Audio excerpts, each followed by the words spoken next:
اور اس دعا کے بارے میں آتا ہے کہ پہاڑ جتنا بھی قرض ہو تو ادا ہو جائے گا. ایک اور بڑی خوبصورت دعا ہے، اللہم رب السماوات ورب الارض ورب العرش العظیم ورب کل شیء فالق الحب والنوى ومنزل التوراة والانجیل والفرقان اعوذ بک من شر کل شیء انت آخذ بناصیتہ اللہم انت الاول فلیس قبلک شیء وانت الآخر فلیس بعدک شیء وانت الظاہر فلیس فوقک شیء وانت الباطن فلیس دونک شیء اقض عنا الدین واغننا من الفقر.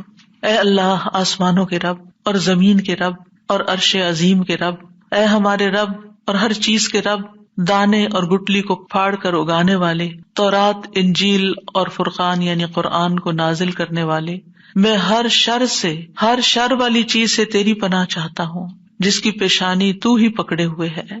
اے اللہ، تو سب سے پہلے ہے، تجھ سے پہلے کچھ نہ تھا، تو سب سے آخر ہے، تیرے بعد کچھ نہ ہوگا، تو ہی ظاہر ہے، بس تجھ سے اوپر کوئی بھی نہیں، تو ہی پوشیدہ ہے، بس تیرے سوا کوئی نہیں. ہمارا قرض ادا کر دے اور ہماری محتاجی سے ہمیں بے پرواہ کر دے. نبی صلی اللہ علیہ وسلم سونے سے پہلے اس دعا کو پڑھنے کا حکم دیتے تھے کہ اس وقت یہ دعا پڑھنی چاہیے. اس میں ساتوں آسمانوں اور زمینوں کے رب کو پکارا گیا ہے. پھر اللہ تعالیٰ کی مائٹ اور قدرت، ہر چیز کا مالک ہے. پچھلی دعا میں بھی اللہ کی ملکیت اور اللہ کی قدرت، بادشاہت کی بات تھی، یہاں بھی وہی بات ہے، کیونکہ لخلق السماوات والارض اکبر من خلق الناس، آسمانوں اور زمین کی تخلیق جو ہے وہ انسانوں کی تخلیق سے زیادہ بڑی چیز ہے. اور عرش کی جسامت تو آپ کو معلوم ہی ہے کہ ساتوں آسمان اور زمین اور جو کچھ ان میں ہے یہ سب اللہ کی کرسی کے آگے ایسے ہیں جیسے ایک صحرا میں پڑا ہوا رنگ ہو، اور عرش کے سامنے کرسی ایسے ہے جیسے صحرا میں پڑا ہوا ایک رنگ. تو آپ سوچئے کہ آپ کتنی بڑی بڑی چیزوں کا واسطہ دے رہے ہیں جو اللہ نے پیدا کی ہیں. اور پھر چھوٹی سے چھوٹی چیزوں بھی اللہ کی قدرت ہے. اگر دعا کو آپ دیکھیں تو ایک طرف آسمان و زمین اور جو ان میں ہے بڑے بڑے مخلوقات، اور پھر عرش کا واسطہ، اور اس کے بعد سب سے چھوٹی چیز فالق الحب والنوى، دانے اور گٹلی کا. گٹلی سے درخت نکلتے ہیں عموماً اور دانوں سے فصلیں اگتی ہیں، اس کا بھی رب تو ہے، ایک ایک ذرے کا رب تو ہے. یعنی اللہ کی قدرت نرالی ہے. یعنی کس طرح اللہ سبحانہ وتعالیٰ چیزوں کو بڑھاتا ہے، پھیلاتا ہے، پیدا کرتا ہے. اور پھر یہ کہ عظیم کتابوں کی بات کی گئی، تورات، انجیل اور قرآن کی، یہ بڑی بڑی کتابیں ہیں، یہ اللہ کی بڑی چیزوں میں سے ہیں، یعنی بہت بڑا کلام ہے اللہ کا. اور قرآن کو فرقان کہا گیا کیونکہ حق و باطل میں فرق کرتا ہے.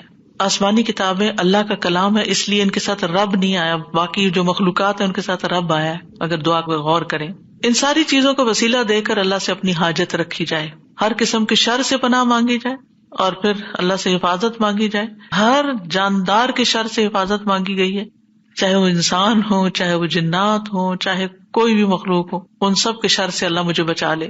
اور پھر اللہ تعالیٰ کے اسماء حسنیٰ کا وسیلہ ہے. کتنی عظیم دعا ہے یہ. اسماء حسنیٰ میں انت الاول فلیس قبلک شیء وانت الآخر فلیس بعدک شیء انت الظاہر فلیس فوقک شیء وانت الباطن فلیس دونک شیء. یعنی ان 4 اسماء کو بیان کیا گیا ہے. پہلا زمانے کے لحاظ سے تمام مخلوقات کا احاطہ کرتا ہے، دوسرا جگہ کے اعتبار سے زمانی احاطے پر الاول اور الآخر دلالت کرتے ہیں، اور مکانی احاطے پر الظاہر اور الباطن.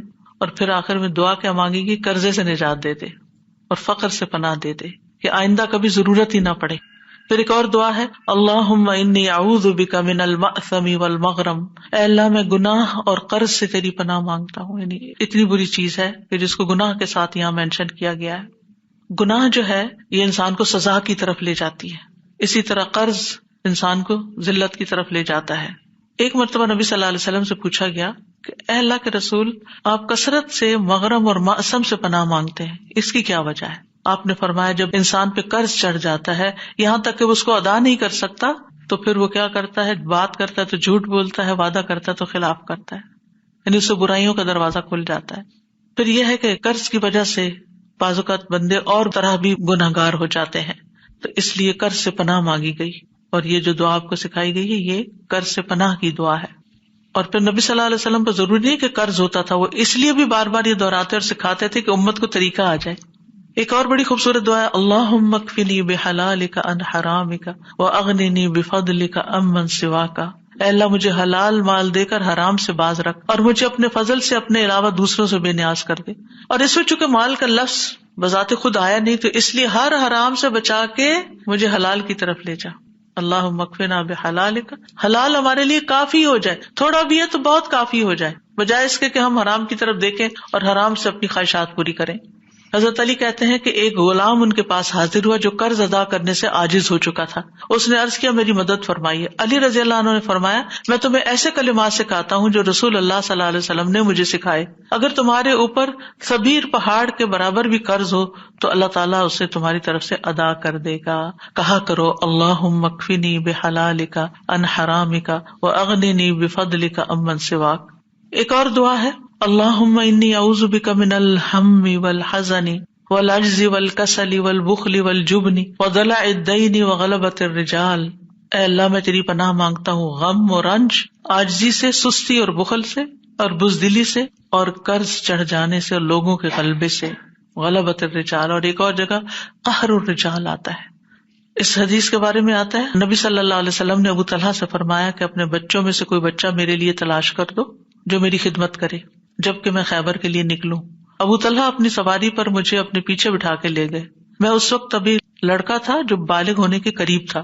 جب بھی رسول اللہ صلی اللہ علیہ وسلم کہیں قیام فرماتے تو میں آپ کی خدمت کرتا، یعنی چھوٹی بڑی چیزیں اٹھا کے لے آنا، رکھنا، چیزیں سیٹ کرنا. اکثر میں سنتا کہ آپ یہ دعا کرتے اللہم انی اعوذ بک من الہم والحزن والعجز والکسل والبخل والجبن وضلع الدین وغلبۃ الرجال. یہ آپ کی کثرت سے پڑھی جانے والی دعا میں تھا. تو یہ آپ لکھ کے رکھ سکتے ہیں کہیں پر جہاں جو روزمرہ کی آپ کی دعائیں ہیں، تاکہ آپ زیادہ سے زیادہ ان کو پڑھ سکیں.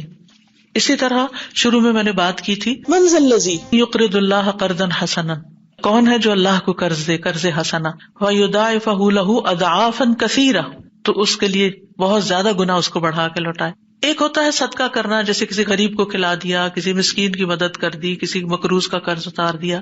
اور جو اللہ کو قرض دینا ہے وہ دین کی اشاعت، دین کی دعوت، دین کی خدمت، دین کے کاموں میں لگانا ہے. یعنی دین کی تعلیم کے سلسلے میں، دین کی دعوت کے سلسلے میں، دین کی کتابیں چھاپنے، دین کو پھیلانے کے لیے جو انسٹرومینٹس، جو ٹیکنالوجی استعمال ہوتی ہے، جو جگہیں استعمال ہوتی ہیں، ان کے اخراجات پوری کرنے کے لیے جب آپ یہ کام کرتے ہیں تو وہ اللہ تعالیٰ اپنے ذمہ قرض لیتا ہے اور اس کو کئی گنا بڑھا کے لوٹاتا ہے. وَيُضَاعِفَهُ لَهُ أَضْعَافًا كَثِيرًا، وہ کثیرہ کتنے ہیں وہ نہیں بتائے گئے. تو اس لیے آپ رمضان کے اس مبارک مہینے میں جو کہ ہے برکت والا، یا اس میں صدقہ کرنے کا اور اللہ کو قرض دینے کا ثواب کئی گنا زیادہ بڑھ جاتا ہے، تو ایسے نیکی کے کاموں میں بھی ضرور استعمال کریں اپنے مال کو، تاکہ قیامت کے دن آپ کے کام آئے اور کئی گنا بڑھا کے. کیونکہ اس کی لاجک یہ ہے، ایک حفظ اسٹوڈنٹ ہے مثلاً، آپ نے اس کو اسپانسر کیا، وہ حفظ کر گیا، اب وہ ہر سال تراویح پڑھا رہا ہے. کون اس کے ساتھ شریک ہو گیا اجر و ثواب میں؟ جس نے اس کی فیس دے کر اس کو اس مقام تک پہنچایا. ایک طالب علم ہے جو دین سیکھ رہا ہے، اس کے بیٹھنے کی کرسی آپ نے خرید کر دی. ایک ایک کرسی تو آپ نہیں خریدی، لیکن ایک مثال دے رہی ہوں، جس پر اس نے بیٹھ کے پڑھا، یا جس روشنی کو اس نے استعمال کیا، یا جس پانی کو اس نے استعمال کیا، وہ سارا اس کی تعلیم حاصل کرنے کے سلسلے میں تھا. وہ تعلیم حاصل کر کے چلا گیا، اس نے 1000 لوگوں کو پڑھا دیا، سکھا دیا، آگے پھیلایا اس کو. جہاں جہاں تک وہ نور جائے گا آپ کی سپورٹ اس میں حصہ بن جائے گی. تو اس لیے خیر کے کاموں میں، فی سبیل اللہ کاموں میں خرچ کرنے میں کبھی بھی پیچھے نہ رہیں. کیونکہ عام طور پر جو پرسنل لیول پر ہم ضروریات ہوتے ہیں وہ پورے کر کے بہت ایک سینس آف اچیومنٹ محسوس کرتے ہیں، لیکن جہاں اجتماعی طور پر ہمیں خرچ کرنا پڑتا ہے، یا کسی باکس میں ڈالنا پڑتا ہے، یا ایسی جگہ